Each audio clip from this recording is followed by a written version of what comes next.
Perhaps you're a sucker for a story. Then narrative writing is for you. The purpose of narrative writing or narrative essays, of course, is to tell a story. Such an essay tells a story. Once again, as I've cautioned you before, if you do choose the narrative style, make sure that you stick to the narrative rules.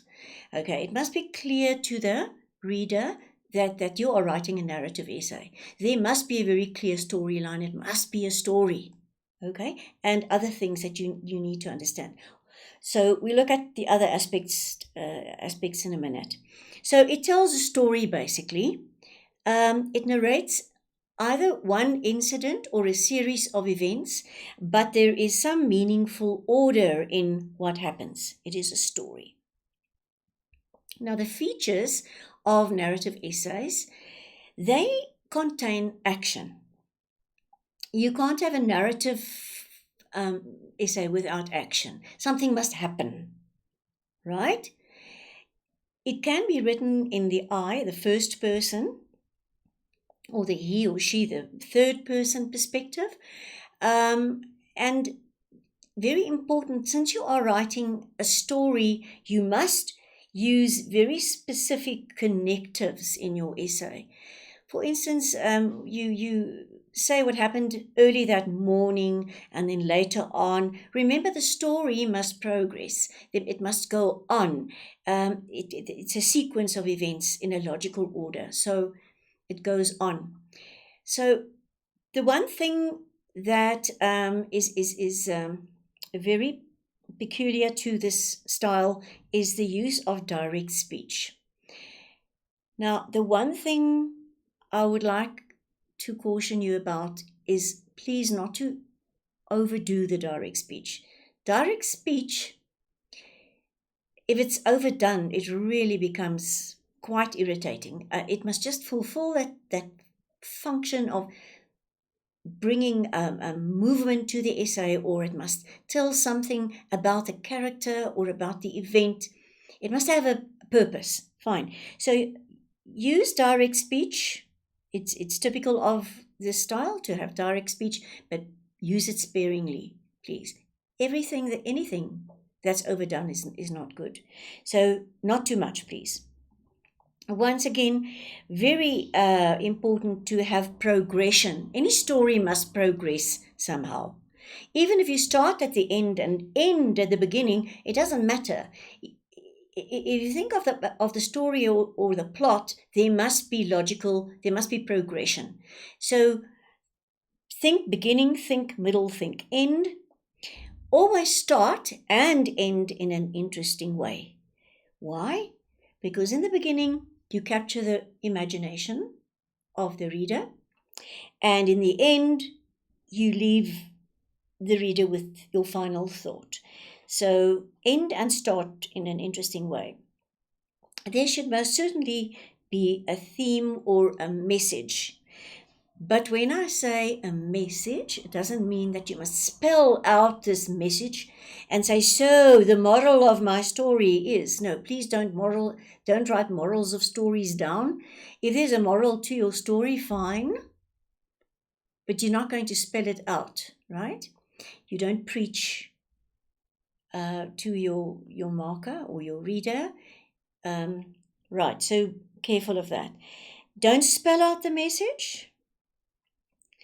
Once again, the golden rule is to suggest rather than state. I'm suggesting this theme or this message rather than spelling it out, okay? Some pointers. Since this is a story, you can somehow link it to your notes on the novel, for instance, because those are also stories. You have to have a plot before you start. The plot is important. Plan out how the events and what causes the next, etc. Plan it out, right? You plot. You have a plot before. You make sure that you have a timeline. Are you going to be chronological? You're going to start at the beginning and carry on like that? Or are you going to start in the middle, where you have the climax, and then embroider around it so that eventually the whole plot unfolds? And that's a stylistic element. Look also at the pace at which this plot will unfold. Make your storyline convincing. All too often, people write narrative essays and they write stories that are fine. Okay, you can perhaps think, okay, fine, this person is being imaginative and so forth, but it doesn't work. It must be convincing. If you say write a story and the story is about a 45-year-old man working in a London office and the things that he does from day to day, sometimes those types of stories don't come across as convincing. Why? Because perhaps when you're writing this essay, you're only 18 years old. You have no idea what it's like to be in the corporate world in London and being 45 years old and having gone through a divorce. What the hell do you know about it? Unless you have first-hand experience in it. So please make sure that you stick to what you know, and don't write about things that are vaguely there, but you don't really know how it works. So be very, very careful. Your story must be convincing. Only use a few characters, don't use hundreds. Usually, you should use the past tense. However, it is quite possible to use the present tense, then use it throughout. Make sure what you want to use, because you can create a sense of immediacy with the present tense. It is called the dramatic narrative. In other words, it puts the reader in the situation. So then, of course, like I said, you can use the direct speech. Why would you use it? You want perhaps a sense of immediacy, or to empower a character. But please don't overuse direct speech, as I said. Use descriptive elements. Of course you can, but then your essay must still be predominantly narrative. But of course you can describe where necessary. It's very effective. But make sure that you don't overdo the descriptions as well, and there must be a reason for your descriptions. Now, the more pointers is make sure that you involve the reader immediately with a very striking introduction. Your story may be fictional, but you should always draw from your own. It's what I said just now, same thing. You draw from your own or from carefully observed experiences, because then you're going to come across as convincing. If you write about how you think the things are, people who actually are in that situation may clearly see that you don't know anything about the situation at all. So also, if you are writing about your own experiences, it doesn't need to be the truth at all. You can lie, but you still draw on your own experiences. And you can embellish as much as you like. You can make the experiences exciting, more amusing, but be careful for padding too much. Anything that's too much is too much, right? So you know when to stop the padding. And if the story, for instance, is set in your local area, try to think about your local area. Think about that setting and how it makes you feel, how it makes you think, or what it looks like.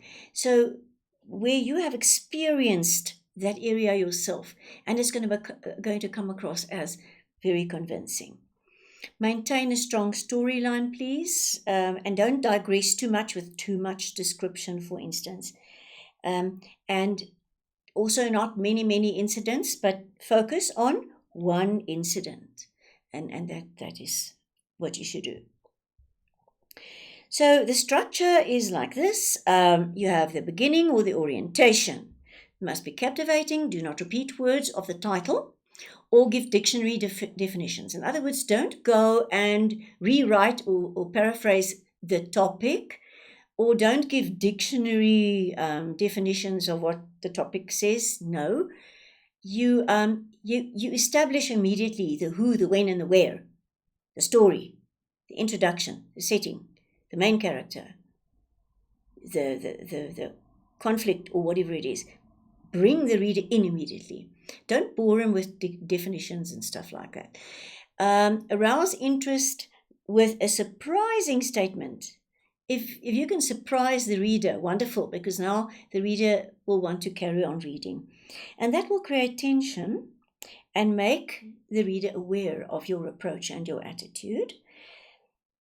Make sure that after your orientation or the beginning, you have the complication.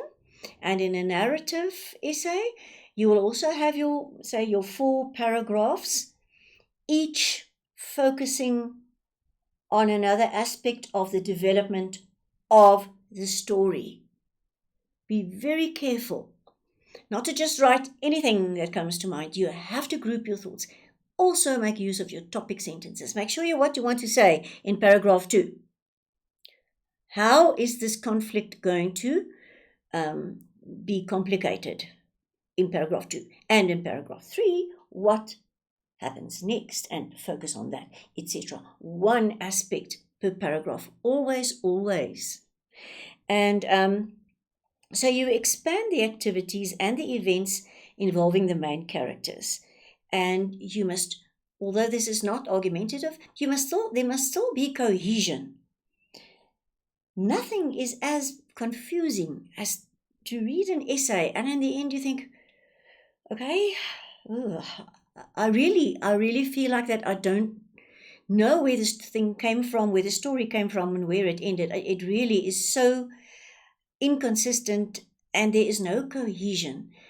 Even if it is a narrative, there must be some kind of cohesion. It's not as strict and as formal as in argumentation, but there must, you cannot leave your reader thinking, I'm not sure what this was about. I really don't know. And I'm not talking about being clever or being imaginative or something. It's just there's no cohesion. So there must, in the end, be a resolution to a narrative. Remember, the marker is going to look for these aspects because they go with the narrative style of writing. They're going to look for them, right? They're not going to give you a specific mark for it, but it adds to the quality of what you are producing. And the ending can be satisfying. It can just be a satisfying resolution. It can be ambiguous, perhaps open. It can be confusing. Perhaps you can have a confusing ending, but then that confusing ending must have some kind of meaning in terms of the whole. But you must never be too predictable. Oh, okay, so finally that happened.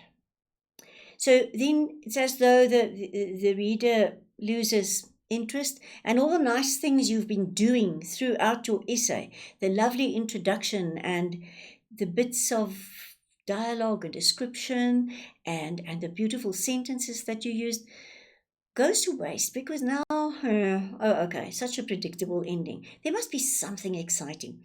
And usually there must be some kind of correlation with your intro. If you are interested in narrative writing, I'm going to go over this very quickly, but I just want to make you aware of it. There are certain definite formulae for narratives. I think there are about 7 basic ones. So if you enjoy the narrative genre, this is perhaps a little exercise that you can do. You can explore some established formulae in creating your texts. What do these do? They give you the skeleton of a plot, right? It gives you, there's the plot, there's like a pattern that you've got. But you are going to have to fill in that plot with your own story and your own events. There's, for instance, very quickly, the quest. where the main character travels. He's usually accompanied by a friend who, of course, provides opportunity for dialogue there, and he meets somebody interesting along the way. And the main character finds the object of the quest. The result, the object of the quest might be something unexpected. It may turn out to be different to what he has expected, but he returns home and there is some change within this character. So you can see you can fill in the actual details, but here is the plot laid out for you. It's sometimes good to just have something to hook onto if you're practicing. I'll do two more very quickly. The other one is maturation, where the main character suddenly grows up quite a lot because of a specific incident. At the beginning of the story, the character has a certain worldview, he has certain opinions about life, and then something happens. Remember, I said there must be action in narrative. Something happens to challenge his views.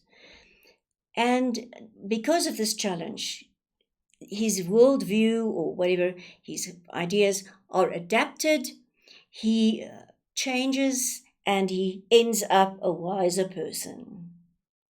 Okay, the last one, third time lucky. You can imagine what this is. The main character has a certain goal, he desires something. He fails to find it the first time, he fails once again after trying it again, and this time more spectacularly so. And he tries once more the third time, and voila, he achieves his goal.